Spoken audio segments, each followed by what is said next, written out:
All right. Becoming the number one draft pick was the worst thing that could ever happen to Baker Mayfield.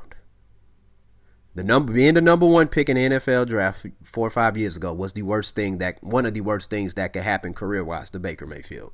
The reason being is this. He plays better when he has chips on his shoulder. Okay? You understand? He plays better. Like, this young man was a walk-on. Okay? He was a walk-on. And so by being a walk-on, you have to always continue to prove yourself. Okay? You have to prove yourself. Being labeled undersized, you have to continue to prove yourself. Okay? And I think that right there, it brings out the best in him. It really does. It brings out the very, very best in this young man. All right? And I love that mentality. And for people who walk around with chips on their shoulders and they feed off others' doubt about their talent or their skills, it's hard for them to maintain that fuel and then be in killer attack mode when they're constantly getting compliments. Like, you take Michael Jordan. Of course, Baker Mayfield not on the same level as Michael Jordan, but you take Michael Jordan, right? Hall of Fame speech. This dude here is bringing up old stuff like 30, 40 years ago about a high school or middle school coach who cut him. The greatest basketball player ever, probably the greatest athlete ever, okay, is still holding a grudge onto that. And the thing about it is, this man here, he gets praised a lot, gets mad props. Of course, everybody's going to have haters, right? But he gets mad props from everyone for the most part. But guess what? Here's how he keeps his edge. He kept his edge by remembering those who doubted him. Okay? So that way he would not lose his focus. He can continue to stay in attack mode, you know? Sometimes I think I heard, if you go and watch The Last Dance, he even freaking made up stories, false narratives in his head about people, so that way when he play against them, he stays in attack mode. Now, I think Baker Mayfield is struggling to do that.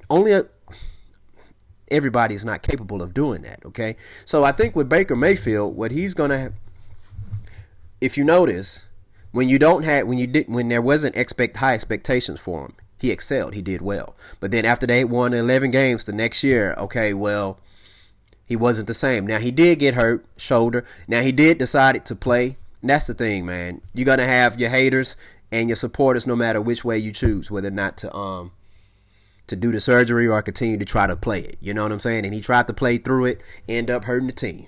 All right, but the way I look at it, the coaching staff, hey, you should have sat his ass down, okay? But, hey, it is what it is. But I think whichever team that gets Baker Mayfield, you know, this guy, he has that chip back on his shoulder now. Because guess what? The Cleveland Browns, they said they wanted an adult at quarterback. Baker Mayfield is, 25, 26 years old? Okay, they went out and got Deshaun Watson. Gave up a lot to get Deshaun Watson, despite having Baker Mayfield right there. Baker Mayfield like, oh, when it's time to pay me, y'all don't, okay, all right. So whichever team gets Baker Mayfield, you're going to get the best Baker Mayfield. Okay? All right? And because he's going to continue to get hate and knock and more negativity coming his way until he wins a Super Bowl, I believe. All right? Now, as a Seahawks fan, people keep saying the Seahawks are the number one team to get him. Hey, if he becomes a Seahawk, hey, man, I'm going to welcome the young man with open arms. Hopefully he does well. Let's win a freaking Super Bowl, okay? That's Pete Carroll's mentality also, okay? You know, competition. All right? Being the underdog, competition.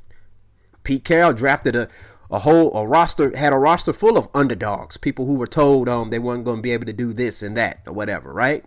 So Baker Mayfield, listen, I understand the mentality. I understand it. Like you take Bobby Boucher, all right? Bobby Boucher, what's his tackling fuel? Thinking about those who hated on him.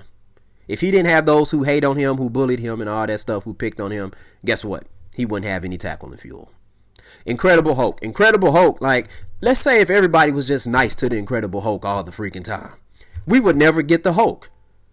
And if he turns green, like at best we'll get Smart Hulk. Nobody wants Smart Hulk. You want this Hulk right here.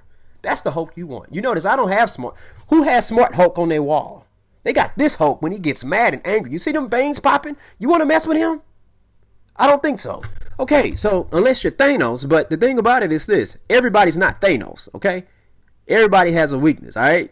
Anybody can be got on any day by somebody. But back to what I was saying, Baker Mayfield, as long as he's the underdog, oh man, shoot. Oh, he's gonna be a very, very good quarterback.